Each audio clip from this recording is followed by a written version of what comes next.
حضرت عمیر بن ابی وقاص رضی اللہ تعالیٰ عنہ ایک نو عمر صحابی ہیں، شروع ہی میں مسلمان ہو گئے تھے۔ سعد بن ابی وقاص رضی اللہ تعالیٰ عنہ مشہور صحابی کے بھائی ہیں۔ سعد رضی اللہ تعالیٰ عنہ کہتے ہیں کہ میں نے اپنے بھائی عمیر رضی اللہ تعالیٰ عنہ کو بدر کی لڑائی کے وقت دیکھا کہ لشکر کی روانگی کی تیاری ہو رہی تھی اور وہ ادھر ادھر چھپتے پھر رہے تھے کہ کوئی دیکھے نہیں۔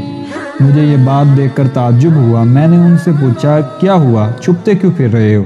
کہنے لگے مجھے یہ ڈر ہے کہ کہیں حضور اقدس صلی اللہ علیہ وآلہ وسلم مجھے نہ دیکھ لیں اور بچہ سمجھ کر جانے کی ممانعت کر دیں کہ پھر نہ جا سکوں گا، اور مجھے تمنا ہے کہ لڑائی میں ضرور شریک ہوں۔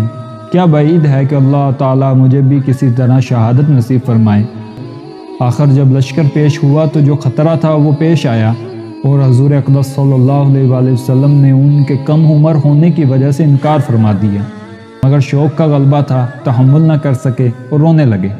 حضور اقدس صلی اللہ علیہ وآلہ وسلم کو شوق کا اور رونے کا حال معلوم ہوا تو اجازت فرما دی۔ لڑائی میں شریک ہوئے اور دوسری تمنا بھی پوری ہوئی کہ اسی لڑائی میں شہید ہوئے۔ ان کے بھائی سعد رضی اللہ تعالیٰ عنہ کہتے ہیں کہ ان کے چھوٹے ہونے اور تلوار کے بڑے ہونے کی وجہ سے میں اس کے تسموں میں گرہیں لگاتا تھا کہ اونچی ہو جائیں۔